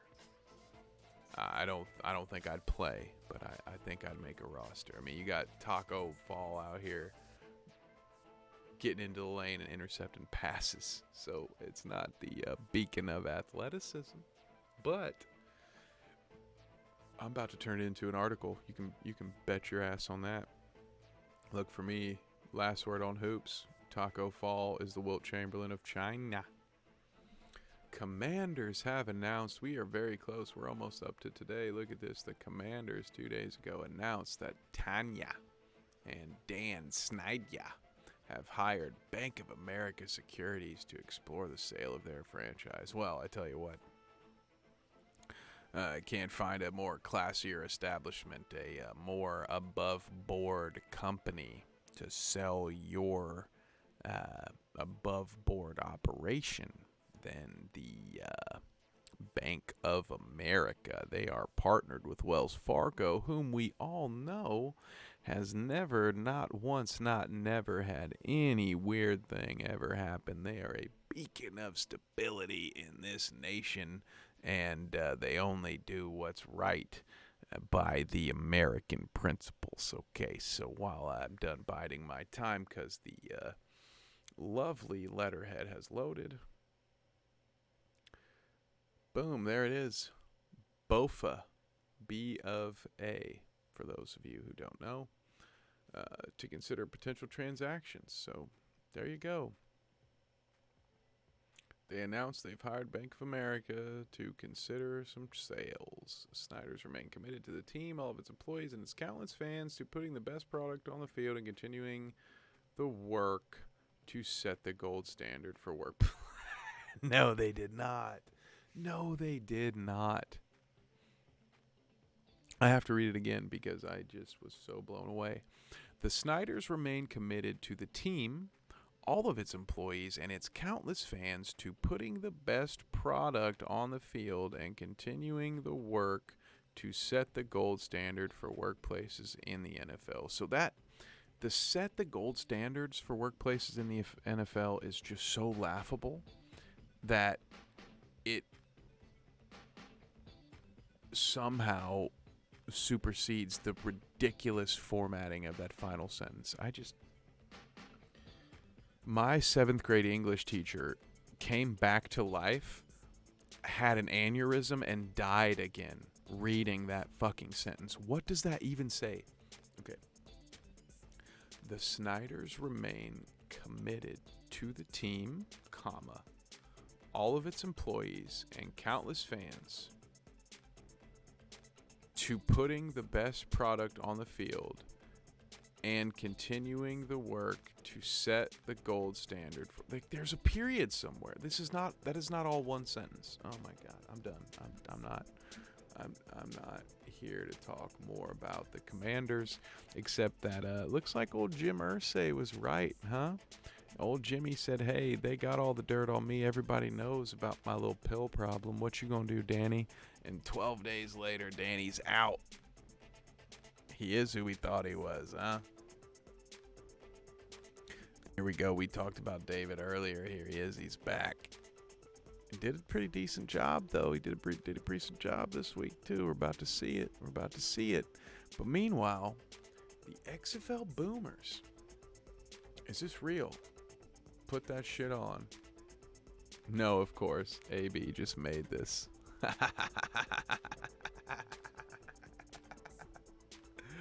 I love this dude. I don't love him, but he's a content machine. I love the content that he creates when it's not sexual in nature. Join up. Join my squad. Squad up. Join my squad. XFL Boomers. We're looking to join the XFL. You can kick off in February 23 and pay double the rate, $120K. Tap in and live out your dreams. Start now. There's no link. How does he even do it? I want to see some of these replies, because how do you join the team? AB, I'm interested, dude. You're talking to a former third string quarterback and backup free safety, dude, and slot receiver. I mean, look, I can block. I can be a scout team left tackle for the Indianapolis Colts at this rate. How will the XFL work with 9 teams, as Alex said? And then, as if AB can do that high level of math. You ain't getting an XFL team. Calm down, little bro. If you need a GM, me and this bot can do it. Jesus Christ. Okay, there's not going to be a lot of does AB know what the term boomer means? Yes. Oh my god, that's fantastic. Okay, so the XFL Boomers, 428 following. Shit, I mean, they got more followers than me. They've been around for 3 days. So AB still has some pull, but I sincerely doubt that even the XFL is going to want anything to do with AB at this point, man. It's sad for that dude. What cool logo, I guess, but oh jeez. There we get to Kyrie's suspension, and look at that. Oh, David West, our boy. He had the pole tonight or last night and finished 4th. So close. Getting some good runs in. We are getting some good runs in, man. Gotta see that photo. I still love that. Love the purple and black, as you know. Now let's take one look here at our final story of the night, which is the fact that the Golden State Warriors lost to the Orlando Magic. I cannot believe it. Cannot understand what happened there, so I want to take a look at it. I'm going to switch you to face cam while we wait, because this is taking forever to load. 130 to 129 was the final score. Wow. Wowzers. 39 from Steph. Jalen Suggs had 26. Let's check out the box score. Just unbelievable. You don't see that every day. And that's of all the wins for a team like Orlando to get. We talked about this on the bounce today with in reference to the Spurs.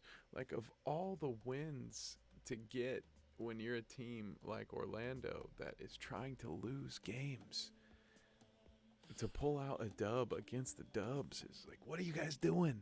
You don't want to be winning these games, man. I'm sure the fans are happy. 43 points in the third quarter. Jesus. What in the world? Obviously, Paolo had to have a big night. He's somehow minus 19. This game is an anomaly. I have to watch this now. How is it your best player second leading scorer, but he's got a negative 19. So what that tells me is what we're seeing right here, which is that the bench dominated this game for the Warriors. Let's look at the Golden State's bench. Yes, some negatives here. They didn't play nearly as many minutes. But yeah, the bench just came in and performed. Chimo Kiki, that's interesting.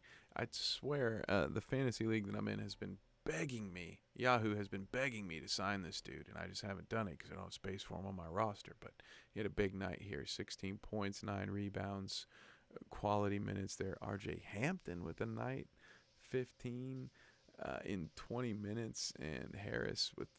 I mean, this is just a weird game. I play this game 100 times, it doesn't play out this way. But Suggs with 26, almost a double-double.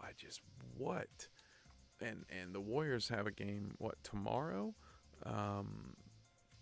What is that? Let's go. Let's check it out. Tomorrow's slate is nice. There's a good slate of NBA games tomorrow. But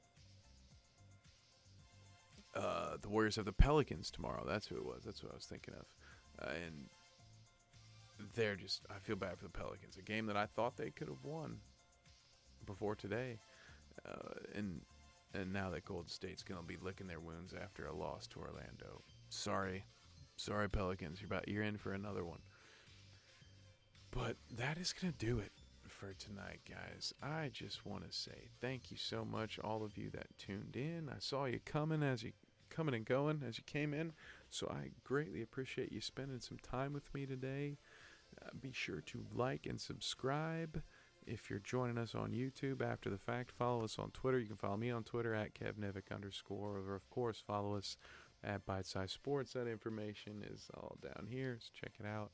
But yeah, be sure to click that notification bell. We can make posts on YouTube now, so just subscribe and you'll be updated on our uploading schedule. So until then, thank you so much. We'll see you next time.